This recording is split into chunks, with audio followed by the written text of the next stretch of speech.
आप मेरी रक्षा कीजिए। सुविषम कृते रक्षतम रक्षतम च, क्या रक्षा हो जाएगी? मेरी बुद्धि का दर्शन ठीक हो जाए। ये जो बुद्धि निश्चय कराती है ना, बहुत गलत निश्चय कराती, इसमें सुख इसमें सुख इसमें सुख, धिक्कार है। भगवान की कृपा से दिव्य मानव देह प्राप्त करके दिव्य आध्यात्मिक सुख प्राप्त करने की लालसा रखनी चाहिए, ना कि भोग दृष्टि से देखना चाहिए। हे प्रभु मेरी रक्षा करो, मेरी बुद्धि शुद्ध हो, नहीं तो दुर्गति पक्की है, पक्की दुर्गति है।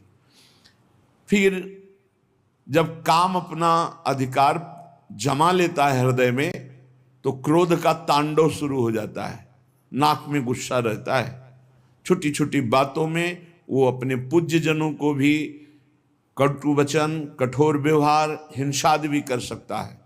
जैसे बड़ा भ्राता पिता के तुल्य होता है, पिता माता ये भगवान के तुल्य होते हैं, पर क्रोधी पुरुष इन पर भी हाथ उठा देगा, इनको भी अपमानित कर देगा। हो सकता है क्रोध ज्यादा बढ़ जाए तो हिंसा भी कर सकता है।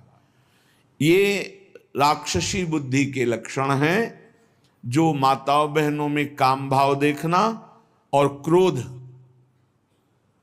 करना। ये क्रोध बहुत बड़ा अनिष्टकारी, कभी किसी का क्रोध से मंगल नहीं हुआ, कभी किसी का मंगल नहीं हुआ।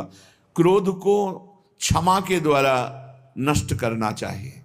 नाम जप से ऐसा धैर्य धारण करना चाहिए, जो आपके प्रति अपमान की क्रिया, प्रतिकूल क्रिया, तिरस्कार क्रिया, अहित क्रिया करे, उसको भी क्षमा कर दो।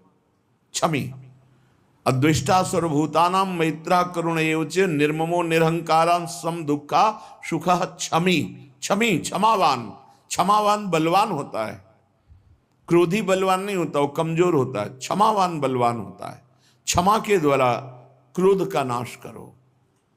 प्रिया प्रीतम के स्मरण से, उनके चरणारविंद के चिंतन से, उनकी लीला गायन से अपने बुद्धि को इतना परिपक्व करो कि अगर गृहस्थ हो तो अपनी पत्नी के सिवा सर्वत्र जननी भाव हो, पूज्य भाव हो। प्रियाजू की सब सखियां हैं या स्वयं जगत अम्बा इन रूपों में विराजमान हैं, ऐसा पवित्र भाव करो।